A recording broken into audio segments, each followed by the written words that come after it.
La stratégie de la fourche à la fourchette et la stratégie de la biodiversité fixent en effet un objectif de 25% de surface agricole cultivée en Europe au bio dans les prochaines 10 années.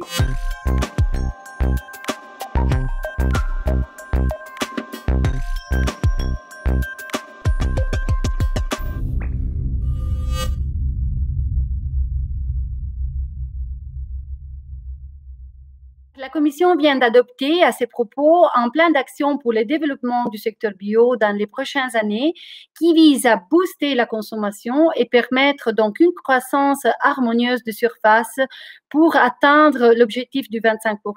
Intérêt à ce que l'agriculture, au travers des différentes politiques publiques européennes, essaye de s'orienter ou continue de s'orienter plutôt vers des nouvelles pratiques. Et bien sûr, dans ces nouvelles pratiques, il y a le bio. Il faut réfléchir le développement de l'agriculture biologique de façon concertée avec l'ensemble des enjeux qui se posent à l'ensemble du secteur agricole. Et donc, on ne peut faire porter l'ensemble de cette transformation sur le seul dos de l'agriculture et du secteur agricole, et il sera très important, et c'est ce que propose d'ailleurs le Farm to Fork, mais aussi plus généralement le Green Deal, de réfléchir sur une démarche agricole et alimentaire. Et à ce titre-là, la PAC, qui est sur le métier, là, hein, quand on va voir la sortie du trilogue rapidement, elle doit être ambitieuse, cette PAC, et elle doit s'inscrire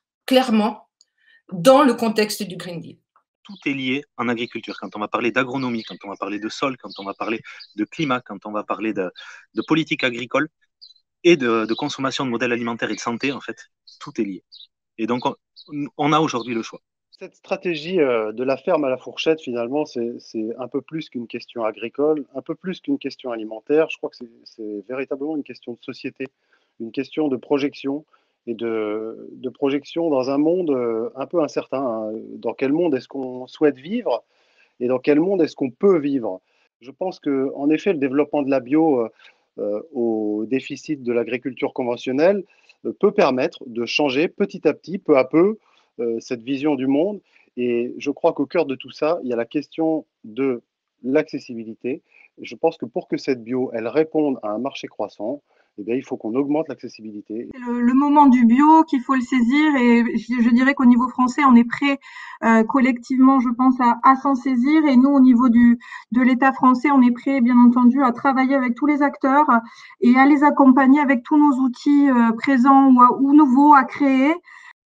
L'enjeu, ça doit être de donner de l'autonomie aux agriculteurs, de diminuer les risques et d'avoir un système qui soit durable. Un système qui est durable, c'est un système qui préserve la ressource et qui améliore l'outil de travail qui est le sol, en fait, qui ne nous appartient pas, mais qui appartient aux générations futures. Si on veut que ces générations futures puissent se nourrir, en fait, c'est notre responsabilité.